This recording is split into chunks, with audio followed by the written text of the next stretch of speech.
Welcome into my studio. My name is Jason Morgan. I'm an artist. Are you an artist that suffers from back pain, shoulder pain, elbows, wrists, or something like that? If so, you really need to watch this video. It's something I've suffered from myself for pretty much as long as I've been doing long duration art. I've had back problems and posture issues. I've looked everywhere for the solution. Never found one that was really specific to artists and crafters.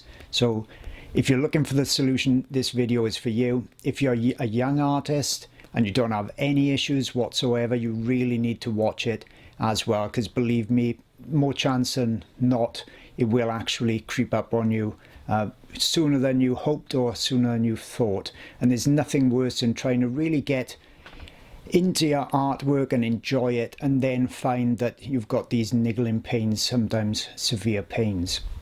I'm really fortunate to have one of the world's top posture experts helping on this. I've told him all of the issues that artists really find in their backs and shoulders and postures, and he's got all of the solutions. Don't just skip through the video, you really need to watch it. It's a 3-part video series. The first part, we'll be looking at all of the issues and pretty much what causes them. So please share this with any art friends, any crafters as well. Let's get to it and start fixing your posture. Hello, I'm Olivier Girard. I'm an ergonomist and a posture therapist. My job is to help you or your employer create environments and habits that are good for your health and good for your productivity. i.e. I'm a specialist in muscle and joint pain. The idea for this mini video series comes from Jason Morgan, the great wildlife artist, who has observed that painters often have back pain, neck pain, shoulder pain, and he has asked that I analyze with him the issue so that we design solutions together for you guys.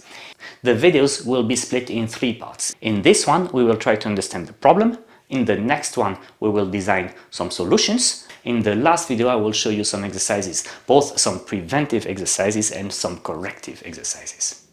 But for now, let's try and understand the problem.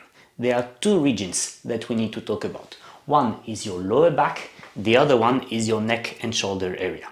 Lower back first. In terms of lower back, your main risks are prolonged sitting, which will increase the pressure in the lower back and therefore in particular attack your discs, increase the risk of a disc hernia.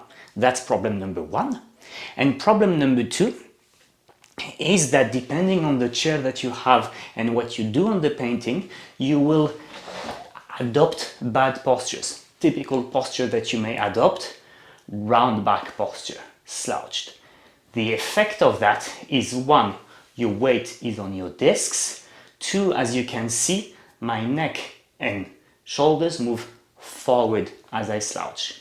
This is to compensate for the fact that my mid-back is shifting backwards. You see, if something is shifting backwards, well, something else needs to be going in the other direction. When you go closer to your painting, you may observe that you bring your feet under the chair and that you hollow your back to go closer to the painting.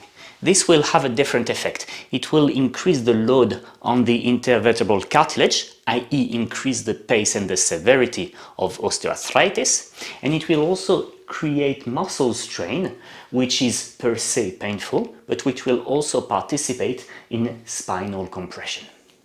And the third family of, call it toxic backs, that you may adopt is everything which is twisted postures. You know, it can be twisted because you sit on one sitting mode more than on the other, or because you cross your leg, or XYZ reason, but basically this will have the same effect as a hollow back, except that it will be asymmetric, i.e. it will target left more than right, or the other way around.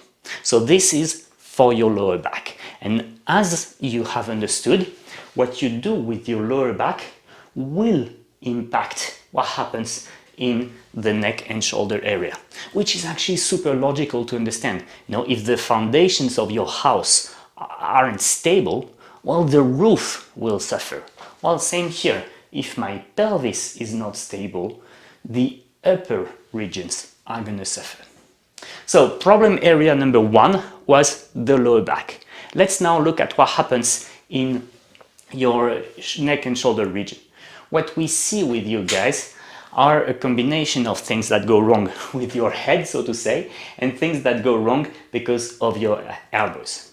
What goes wrong with your head can be either looking too far down. So, you know, the weight of the head will increase on the upper trapezius as soon as your neck flexes more than 20 degrees. So this will be typically if you're working on the lower areas of the painting. You may also have the tendency, especially if you haven't checked your visual acuity for a while, to shift your head forward. And that forward head posture is the mother of all neck aches and headaches.